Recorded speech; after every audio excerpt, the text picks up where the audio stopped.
Hello, loves. The topic of integrity is very crucial when it comes to having true empowerment in your life. Because when you mean what you say, you hold yourself accountable. And having this responsibility is what creates the ability to make changes in your life, to make real changes, to up level. Because when you say you're going to do something and you actually do it, it creates change. So, for example, the way the subconscious works is that it is there to keep you alive. It's the ego. And it has blind spots, which means that you may not know why you're doing what you're doing because it's based off survival. So it's a blind spot. And what happens is when we say to ourselves, I'm going to get up early and I'm going to get this done, or this is the day I start this new project, or I'm going to, start this business, or I'm going to, commit to something, and you say to yourself you're going to do it, but then you don't actually take the action. So a great example is like when we have New Year's resolutions and we say, okay, I'm going to work out, I'm going to get up, I'm going to work out early before work, or it's I'm going to join a gym and go to the gym 4 days a week and commit to working out. Now, what happens is when you say to yourself, okay, I'm going to go to the gym 4 times a week, and then the day comes when it's the day to go to the gym, you feel tired, and you're like, well, I feel tired, so I'm going to let myself be lazy or be a couch potato, whatever it is that is going to give you an excuse to not go to the gym. And then when you don't go to the gym, how does it feel knowing you decided you didn't stick to your commitment? Now, I'm not shaming anyone who is actually tired and doesn't have the energy. There's a lot more underneath that reason. But what I'm saying is when you have a commitment and you tell yourself you're going to have these commitments and then you don't do them, how does that make you feel? That's what we're talking about, because that impacts the subconscious mind. And when you constantly disappoint yourself, let yourself down, not show up for yourself, and not complete the commitments that you made to yourself, that is called self-sabotage.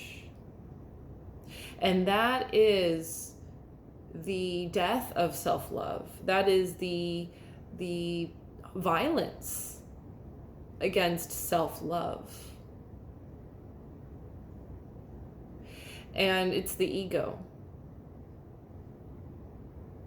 Now, why we self-sabotage, why we harm ourselves mentally through our thoughts,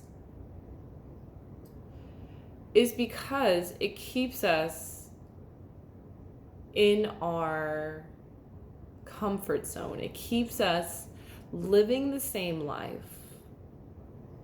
that we're used to. Because when we ascend, when we grow, when we evolve, it triggers the ego. Because it's something new that it's not used to. That's all it is. There's no real threat.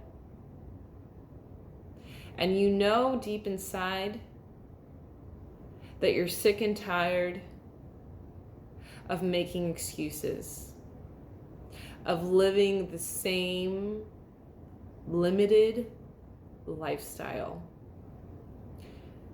You find yourself getting jealous of others who are living abundance, who are traveling, who have vitality and energy, who feel good, look good.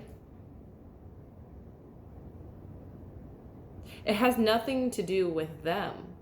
They worked hard to get to where they are. The question is, what are you doing about that, about wanting that for yourself? What are you committing to now? And without integrity, the evolution's never going to happen, my loves. It's just not. It's not going to happen because you made a vision board and that you journaled and you continued to visualize. It requires integrity. When you say you're going to do something, mean it.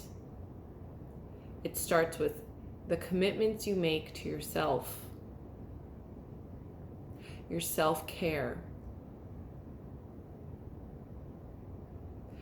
All right.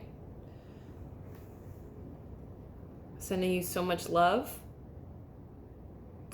and love light, and know that this is a journey. This is absolutely a process. It doesn't happen overnight. It happens in baby steps. So mean what you say. Don't make commitments that you know you can't keep, or if you don't even know if you can say yes to. Just say, I'll get back to you. But if you're going to make commitments to yourself, you're the one that's watching, and your subconscious is tracking everything you're doing. It's the observer. And when you do what you say, when you thoroughly, energetically commit to what it is that you want and you do it, you will build confidence.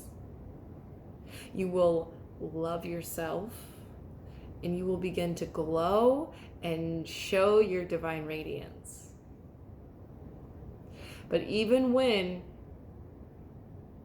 you take a step forward and then you take those 2 steps back, when that happens, send yourself even more love. So much forgiveness for everything that you do to yourself, because the reason we do these things is ultimately because we're constantly in a battle of ego and higher self, of the mind, the logic, and the heart. There's a balance that's constantly moving through us. And what really lets you know where to focus is when you feel in your heart what brightens you, what excites you, what brings you joy, what gets you excited. That's how you know. Okay, so really tune into, like, am I committing to these things? Like, let's say going to the gym. Am I committing to that idea of going to the gym because I want to have some kind of routine? Or do you really like the gym environment? Because I don't like the gym environment. I did that life. And I did it out of a feeling of like duty. It was a feeling of convenience, really. It was like, okay, I'm just gonna like go to the gym because it's down the street and do the machines, but I'm not feeling joyous. This doesn't actually bring me joy to work out alone. That's why I prefer community.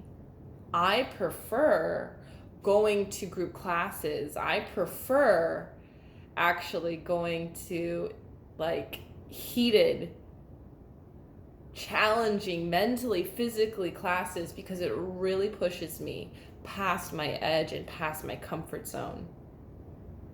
Okay?